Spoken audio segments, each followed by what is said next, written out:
ওয়াল ফাজর, ফজরের কসম। ফজরের কসম করে আল্লাহ বলেছেন ফজর সকাল, ফজর নিঃশ্বাস ছাড়ে।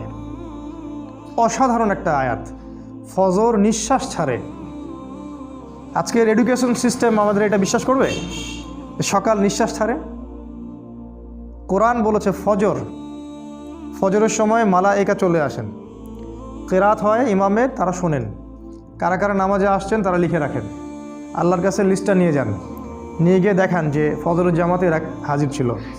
আবার আসরের জামাতে আরেক দল ফেরেশতা আসে, তারা আবার দেখেন আসরের জামাতে কারা কারা আছে, তারা আবার ফজর পর্যন্ত থাকে। কোরআনে সূরা ফজরের মধ্যে শপথ করে বলা হচ্ছে যে ফজর নিঃশ্বাস ছাড়ে। আমাদের এডুকেশন সিস্টেম কি বিশ্বাস করবে কথাটা যে ফজর নিঃশ্বাস ছাড়ে? তারা বল পাগলের প্রলাপ, কি বলে হয়তো গাল গল্প বলে। এই জন্য আমি বারবার বলি যে this education system is created by দাজ্জাল।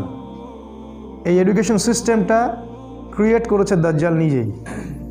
তার উদ্দেশ্য একটাই, কিভাবে আমাদের পুরো জেনারেশনের পর জেনারেশন, প্রজন্মের পর প্রজন্মকে আল্লাহ থেকে দূরে সরানো যায়, এটাই উদ্দেশ্য, আর কোনো উদ্দেশ্য নেই।